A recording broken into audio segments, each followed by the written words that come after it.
मेरा सबसे पहला सवाल आपसे ये है कि आप सभी धर्मों के पीछे क्यों पड़े? आप लोग मीडिया वाले मैडम आप लोग सवाल ही ऐसा पूछते हैं कि जवाब देने से पहले ही आदमी दोषी साबित हो जाए। मैं सब धर्मों का आदर करता हूं और किसी भी धर्म में मानता नहीं। ये आदमी कभी नहीं सुधरेगा। और अगर भगवान है तो मेरे सारे सवालों का जवाब देंगे। उतना ही नहीं, वो मेरी लड़ाई में शामिल भी होंगे। वो कैसे? अब जब छोटी थी, हाँ छोटी बच्ची थी, तो अपने पापा से चॉकलेट मांगने के लिए अब क्या करती थी? मैंने ऐसे पापा के नाम की माला जपती थी, पापा चॉकलेट दो चॉकलेट दो चॉकलेट दो, कि पापा के सामने अगरबत्ती घुमाती थी या फूल फेंकती? नहीं, मैं ऐसा सब कुछ नहीं करती थी। जो मुझे जो चाहिए होता था मैं उनसे डायरेक्टली मांग लेती थी। Exactly madam, exactly. मैं भी तो वही कर रहा हूं। हुआ यह है कि दुनिया वालों ने मुझे बचपन से ऐसा समझाया कि भगवान तो हमारे बाप के समान है, होगा। लेकिन मैं यकीन कैसे करूं जब तक वो मेरा बाप मेरे सामने नहीं आता? तू तो नास्तिक है, भगवान कैसे तेरे सामने आएगा? माँ जी आप खाइए। कांची भाई, वैसे तो मैं भी मानता हूँ कि भगवान हमारे पिता समान है। हाँ। तो क्या वो मेरे सामने आएंगे? आप ये मंदिर मूर्ति वगैरह में मानते हैं? हाँ मानता हूँ। तो वो तुम्हारे सामने नहीं आएंगे। लेकिन क्यों? क्योंकि आप उनको मंदिर मूर्तियों में ढूंढ रहे हो ना, फिर उनको रूबरू होने की क्या जरूरत है? नहीं नहीं, लेकिन ये तो गलत है। भगवान तो होता ही है। 2 साल से मुझे अच्छी नौकरी नहीं मिल रही थी। मैंने मन्नत मांगी कि मुझे अच्छी नौकरी मिल जाएगी तो मैं अपने बाल अर्पण करके आऊंगा, और देखो मुझे नौकरी मिल गई। ओहो, पूरे के पूरे अर्पण कर दिए। अच्छा आप जरा सोचिए, आप सुबह सुबह तैयार होकर फर्स्ट क्लास ऑफिस के लिए निकलते, काम के लिए निकलते, और जैसे आप घर का दरवाजा खोलते हैं सामने बालों का ढेर पड़ा हुआ है। काले बाल, सफेद बाल, कुछ डैंड्रफ वाले बाल, कुछ ऐसे जूं वाले बाल, हर किस्म के बालों का बूफे लगा हुआ है। तो मुझे बताइए आपको कैसा लगेगा? मुझे बिल्कुल ही अच्छा नहीं लगेगा, है ना? तो सोचो भगवान को कितना बुरा लगता होगा है? भगवान ने दरवाजा खोला कि बाल बाल बाल बाल। ये कांजी भाई लॉजिक तो सही इस्तेमाल करते हैं। आपको पता है इन बालों का क्या होता है? धंधा होता है, बिजनेस होता है। ये बाल अमेरिका, लंदन ऐसे विदेशों में बेचे जाते हैं। इन शॉर्ट आपकी श्रद्धा का वहां धंधा होता है। इवन सरिया पेसरा बंदे में दम है यार। लेकिन उन पैसों से स्कूल, अनाथ आश्रम, अस्पताल, चैरिटेबल ट्रस्ट चलते हैं, उससे भी आपको दिक्कत है? ये तो ऐसी बात होगी, जो गुटखा बेचता है वही कैंसर की हॉस्पिटल खोलता है। और मैडम ये सब चलाना ही पड़ेगा, क्योंकि ये सारा पैसा ब्लैक का आता है। इसका अगर आपने व्हाइट में कोई ट्रांजैक्शन नहीं दिखा तो इनकम टैक्स वाले आपका गला दबा के जेल में डाल देवे। मुझे प्रॉब्लम है इनके पैसे निकालने के तरीकों से। जिस तरह वो माफिया वाले गन दिखा के डराते, ये लोग भगवान दिखा के डराते। That's a good one. आपके बच्चे की कुंडली बहुत खराब है, वो मांगलिक है, उसको काल सर्प योग है, शनि का साया है, मंगल की माया है। क्या है ये? वो बेचारा अभी अभी तो पैदा हुआ, उसको सांस तो लेने दो। फिर इस सब के इलाज के लिए वो लोग पूजा पाठ की बंदूकें निकालते हैं, और जीते जी तो छोड़िए, ये आपको अगले जन्म के लिए भी डराते हैं। हाँ, कि अगर इस जन्म में आपने ये किया तो अगले जन्म में कुत्ते बनोगे, या अगर ये किया तो कीड़े बनोगे, मकोड़े बनोगे, नर्क में जाओगे। और फिर तो नर्क का पूरा मेनू कार्ड भी पड़ता है कि आपको वहां कांटों के बिस्तर पे सुलाया जाएगा, आग के दरिया में झोंका जाएगा, गर्मा गर्म तेल में फ्राई किया जाएगा। मैं आदमी हूं कि पकोड़ा हूं?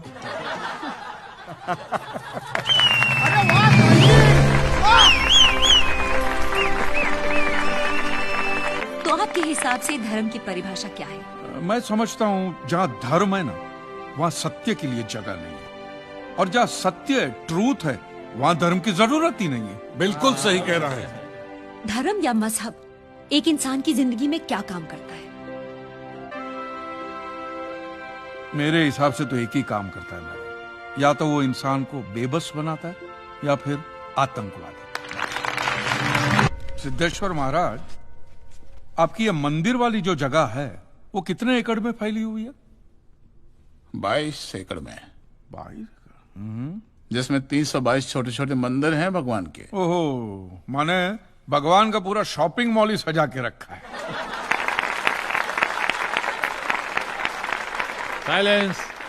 और इन सारे मंदिरों में भगवान की सेवा के लिए 142 पुजारी हैं, समझा? आपके मंदिर के बाहर भिखारी कितने बैठते हो पता है आपको? क्या?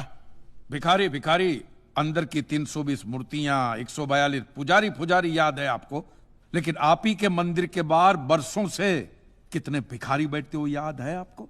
मिलॉर्ड, इनके मंदिर के बाहर जो भिखारी बैठते हो उसमें किसी को भी मंदिर के अंदर एंट्री नहीं है। अब धूप हो, बारिश हो, बाहर सड़ते रहने का, अंदर पैर नहीं रखने का।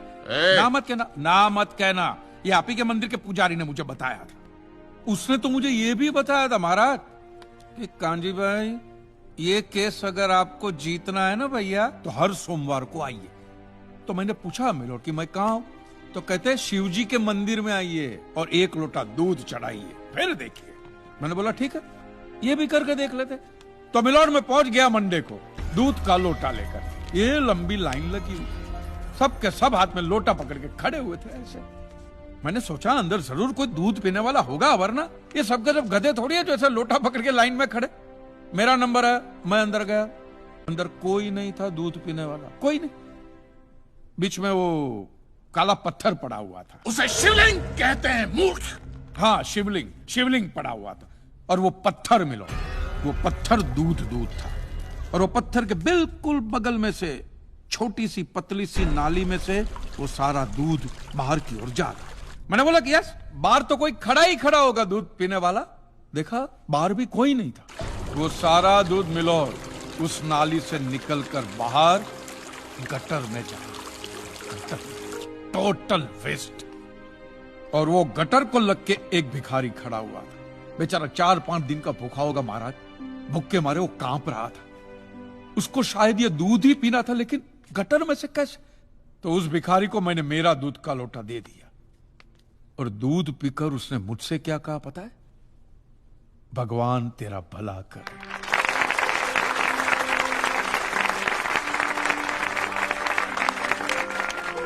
तो मंदिर में आने वाला एक एक इंसान वो पत्थर पे दूध डालने के बजाय किसी गरीब के पेट में डाले ना, तो सबसे ज्यादा पुण्य मिलेगा। नहीं? और हाँ मौलवी साहब, किसी दरगाह पे फूलों की चादर उड़ाने के बजाय किसी नंगे फकीर के बदन पे कपड़ों की चादर उड़ाई जाए ना, तो अल्लाह को बहुत खुशी मिलेगी।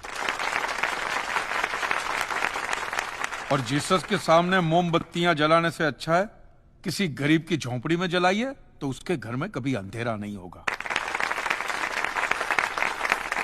क्यों, तुम भी भगवान को नहीं मानते क्या? अरे मैं खुद भगवान हूँ। अच्छा, तो मैं अमिताभ बच्चन हूँ। देखो कांजी, दूध, चद्दर, मोमबत्ती ये सब चढ़ाना एक प्रथा है। भगवान की पूजा अर्चना, इन सब का मूल्य तुम नहीं समझोगे, क्योंकि तुम एक नास्तिक हो। जगत की मोह माया से तुम अभी तक मुक्त नहीं हुए। आप तो हो गए हो ना, आप तो बिल्कुल मोक्ष के दरवाजे पे खड़े हो। तो ये जो रीति रिवाज के नाम पे ढोंग चलते, उनको बंद करवाइए ना महाराज। शनिवार को हनुमान जी की मूर्ति पे कितना तेल बर्बाद होता है पता है आपको? लोग 2 रुपये के 5 रुपए के सिक्के यूं यूं यूं करके मूर्ति पे चिपकाते हैं।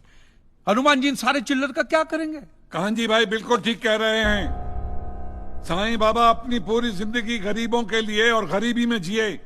जब तक वो जिंदा रहे तेल की एक एक बूंद के लिए दर बदर भटकते रहे, और आज उनके मरने के बाद उनके लिए करोड़ों का सिंहासन, सोने का मुकुट, किसके लिए बताइए महाराज। एक बात बताइए, जो भी भक्त भगवान की श्रद्धा से सच्चे दिल से भक्ति करता है, उस पर तो उस परम कृपालु की कृपा दृष्टि रहती है ना? रहती है ना? आया ना? तो चलिए महाराज, मुझे यह बताइए कि अमरनाथ और वैष्णो देवी की यात्रा पे जाती हुई बस नीचे खाई में क्यों गिर जाती है? वो तो भगवान की भक्ति के लिए जा रहे थे, श्रद्धा से भजन गाते गाते जा रहे थे, तो भगवान ने डायरेक्टली उनको ऊपर बुला लिया। और आप मुझे एक गाड़ी ऐसी बताइए जिसका एक्सीडेंट हुआ हो और जिसके अंदर भगवान की मूर्ति या फोटोग्राफ ना हो। बताइए। I object my Lord. From day one ये आदमी बातों को यूं यूं गोल गोल घुमा रहा है। मिस्टर कांजी, ये कोई डिबेट नहीं है अच्छे बुरे की, ये कोर्ट है और यहां प्रूफ चलता है, और हमारे पास प्रूफ है, इंश्योरेंस पेपर्स पर आपके सिग्नेचर्स।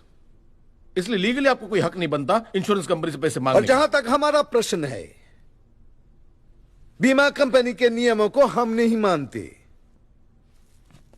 अगर उन्होंने लिख दिया कि भूकंप जज साहब ने करवाया है, तो क्या जज साहब पैसे देंगे? इसी तरह पॉलिसी में भगवान का नाम लिख देने से भगवान पैसे देने के लिए प्रतिबद्ध नहीं होते। अगर आप चाहते कि भगवान आपके पैसे लौटा दे तो ये प्रूफ करो कि ये भूकंप भगवान ने किया है। किया ही है ना, इन राइटिंग है, कहीं लिखा हुआ तुम्हारे पास है? Any proof? मिलॉर्ड, ये mister kanji, court of law में सिर्फ दलीलों पर फैसले नहीं होते।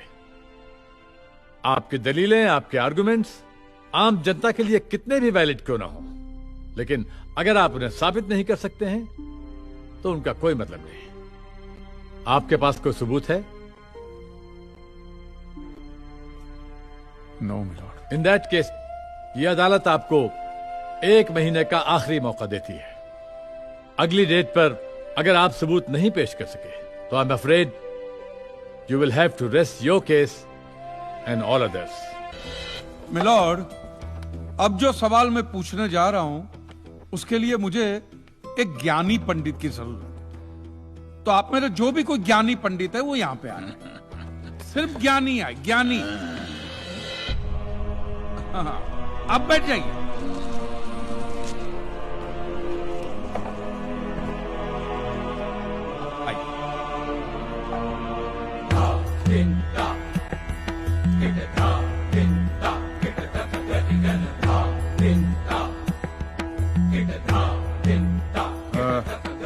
महाराज, आप जो पंडित लोग आपके प्रवचन में जो शास्त्रों की बातें करते हैं, तो शास्त्रों में जो भी लिखा होता है वो सब सही होता है?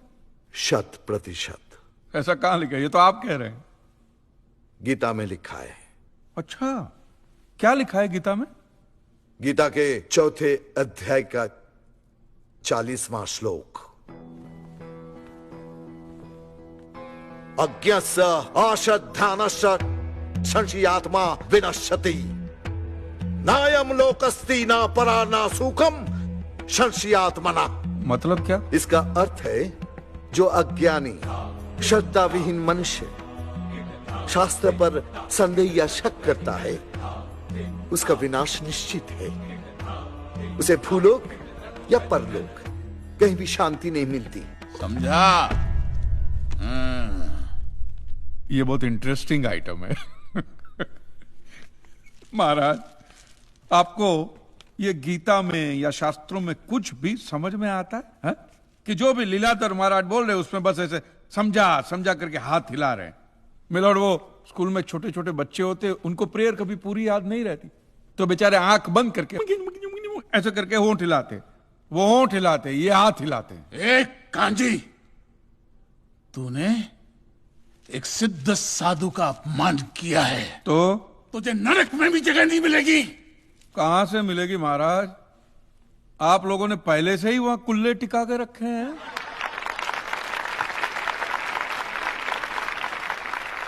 तेरा ये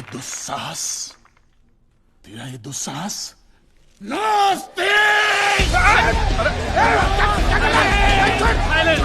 क्या कर रहे हैं आप? ये अदालत है। बैठिए, बैठिए। ऑर्डर! बैठ जाइए।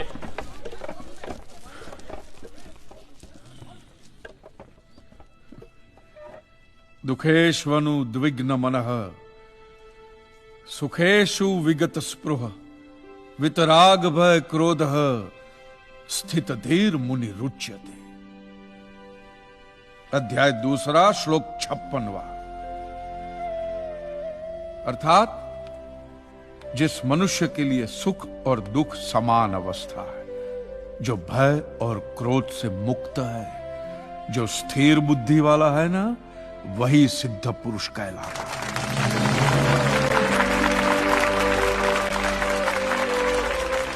ये मुझे गीता सिखाएंगे? अरे ये क्या गीता सिखाएंगे मिलॉर्ड, इन लोगों की तो आईक्यू भी रूम टेम्परेचर से लो है। आपको 2 बात किया कही मैंने उकसाने के लिए, भड़काने के लिए, मुझे मारने चले हैं। ऐसी है आपकी सिद्धि सिद्धेश्वर? मिस्टर कांजी, उनकी सिद्धि क्या है यह कोर्ट का मुद्दा नहीं है। कोर्ट का मुद्दा यह है कि आपकी दुकान किसने गिराई। भगवान ने गिराई है। ये आप फैसला सुना रहे। फैसला सुनाना जज साहब का काम है, आपका नहीं। आपको तो सिर्फ प्रूफ करना है कि उस दिन जो भूकंप आया वो भगवान की वजह से आया था, जो प्रूव करना इम्पॉसिबल है। Relax relax relax, nothing is impossible. Swami ji एक बात बताइए, भगवान ने ही ये भगवत गीता कही है? कही है। और भगवत गीता में जो भी कहा गया है वो सब सच है? 100%। Point to be noted my Lord.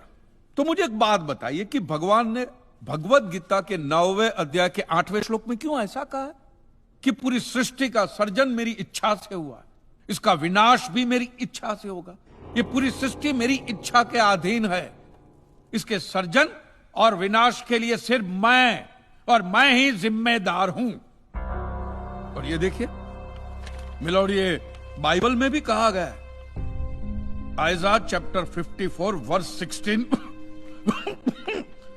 See, it is I who have created the smith who blows the fire of coals and produces a weapon fit for his purpose. I have also created the ravager to destroy.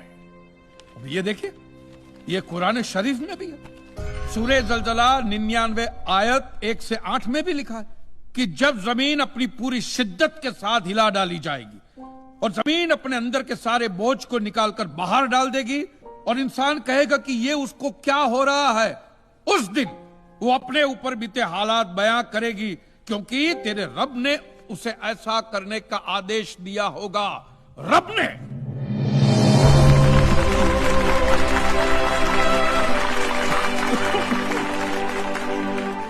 इन सारी बातों का मतलब एक ही होता है milord, कि ये भगवान द्वारा किए हुए भूकंप से ही मेरी दुकान गिरी है। मतलब it is an act of God. ये सब ऊपर वाले की करनी है। और मेरे साथ साथ जिन लोगों का नुकसान ऊपर वाले की वजह से हुआ है, उन सब के पैसे भी ऊपर वाला ही देगा। नहीं तो उनके कलेक्शन एजेंट।